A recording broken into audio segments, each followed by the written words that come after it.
So maybe it's not so beautiful day in the neighborhood, but hey, I'm here, so that makes it all better, doesn't it? I'm Nick Shell, the internet receding hairline guy. Now, here's where I'm coming from. It's okay if you don't pick up what I'm throwing down on this one, but this is how I feel. I feel that perhaps I have more of a feminine perspective of male hair loss than most men. That's a theory. Please debunk it as necessary. But again, my theory I'm presenting to you is that I, Nick Shell, have a more of a feminine perspective or understanding of men's hair loss. Now, when we go back to the interview actually the two interviews I did with my wife a couple months ago, I guess it was about 2 months ago, that you've watched, and you can clearly see my wife could care less about me losing my hair. She did say if I ever wanted to get hair plugs or some kind of hair loss treatment, that if as long as it made me happy, she's cool with it. But she knew that I wouldn't want to do that. So she could care less. That's really what it comes down to. It's just not something that she's focused on. And I think ultimately I'm kind of the same way. Now, yes, I had my couple of years in college as my hairline was starting to go up a little bit, circa age 21, where it kind of freaked me out there for a minute. But then I ended up not actually having any thinning happen until I was 30. And by then I'd already been married a couple of years, had my first kid, so I didn't care. But I think that I have more of a feminine perspective of it. I think if it's true that so many men out there worry about losing their hair, and I'm the guy that doesn't, I think it's just because I do look at it from a feminine perspective. I think it's safe to say that most women, it's not a high contender as far as what they find attractive in men. They care about all that other stuff first. What got me thinking about this was, I remember, and this is such a lame story, but it illustrates my point, I guess. Back when I was 29 and my son was about to be born, I remember seeing a picture, because around that time, my whole thing when my wife was pregnant with our first child is that I learned to solve a Rubik's Cube and do it in like 3 minutes. Of course, I forgot how to do it. It's a whole formula you have to do to solve it. But I was into that, and I was competing with this like Russian guy that came into our office to fix the printers. And so when someone took a picture of me, and I was facing down doing the Rubik's Cube like this, and I could see my hairline, I saw that a few months later, and I thought, yeah, I like that. I think that suits me well. A little bit of a receding hairline. Of course, now I'm 35. This is back when I was 29 and a half when this story takes place. Or actually, I just turned 29. So, my hairline actually honestly wasn't much different than it is now. Because that's also about the time my thinning started. So I really haven't changed that much since age 29. And then at the same time, I was like, oh yeah, like the guy from Coldplay, Chris Martin, the lead singer. He's kind of got a little bit of that going on. Now, if you were to compare me and him modern day, you'd probably say, well, his isn't as bad as yours by any means. And that's fine, that's fair.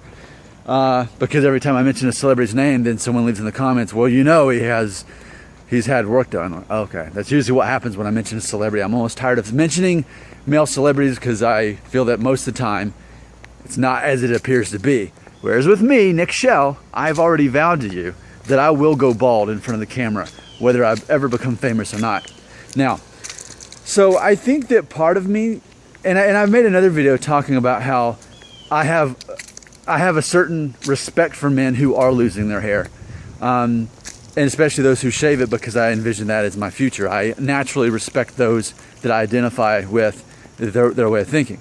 But I think ultimately it's always been in my wiring, as I assume that it is in most women, and definitely my wife. It's in the wiring of my being that I've always assumed I'd lose a good amount of my hair. So I was always expecting that. I almost saw it as a sign of masculinity, a rite of passage, that you start losing your hair.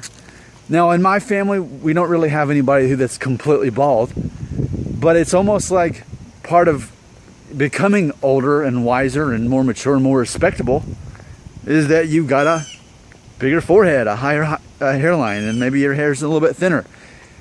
I guess it's just culturally, maybe that's a good word. Culturally, that my t-shirt's showing that's bothering me. Well, you can't see this. There we go. Now it's okay. But culturally, for me, I just always knew that that was part of being a man, is losing your hair. So it's almost, to deny that somehow feels less masculine to me. Almost feels feminine. And again, I'm sorry if this comes across as conceited or something like that, but you know, I made that other fairly unpopular video a couple months ago talking about, I compare a hair transplant to the equivalent of a woman having a boob job, because it's ultimately, well, if people see a man with a full head of hair compared to when he was bald, would they like it better? Of course they would. If someone saw a woman who suddenly had larger breasts than before, would they think that looks better? Sure, why not? Why wouldn't they say that? But ultimately, it just seems fake and imposter to me. I couldn't sleep at night knowing that I had something done to my hair. And so I think it ultimately comes down to that. Like, I identify my hair loss with masculinity. That's probably what the title of this video should be. I identify my own masculinity in part due to losing my hair.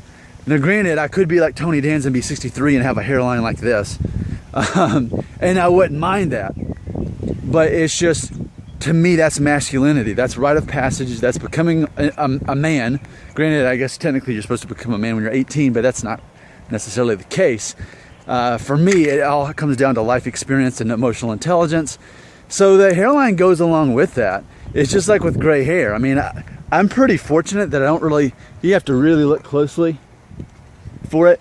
It's there, but you know, give me a couple more years, you'll definitely be seeing that. It comes with the territory. I'm just not afraid of physically aging. I guess my fear is instead getting older, yet not moving forward in my life, and growing up and getting more mature and learning new things and climbing up the ladder of my dreams. I don't mean the corporate ladder. I mean whatever my next goal in life is, to be able to do that. So that's what matters to me. Those are my values when it comes to what matters to me in life as a man, masculinity. So I guess that's why I just ultimately don't really care about my hair loss, and why I'm okay with just letting it go and shaving it off. Like, I'm okay with it. I talk about it all that time that I am okay with it. And I often link it to my confidence level. But if we wanted to get deeper than that, why am I confident despite that? Probably because until now, I just now realized, until now secretly, I find value, I find culture, I find identity, I find confidence, and I find masculinity, has said that yet, all in my hair loss. So if it sounds crazy, maybe it is. And maybe that's why I am such on the fringe of society compared to so many men who worry about hair loss, and I'm the guy who doesn't. I'm just the guy who talks about it to help other people. So I don't know if this has helped you, but this little walk has definitely helped me. So just know that I find part of my masculine identity in my hair loss, and I'm cool with it. It's a natural, good thing, and I'm not ashamed of it. My name is Nick Shell, and I am the internet receding hairline guy.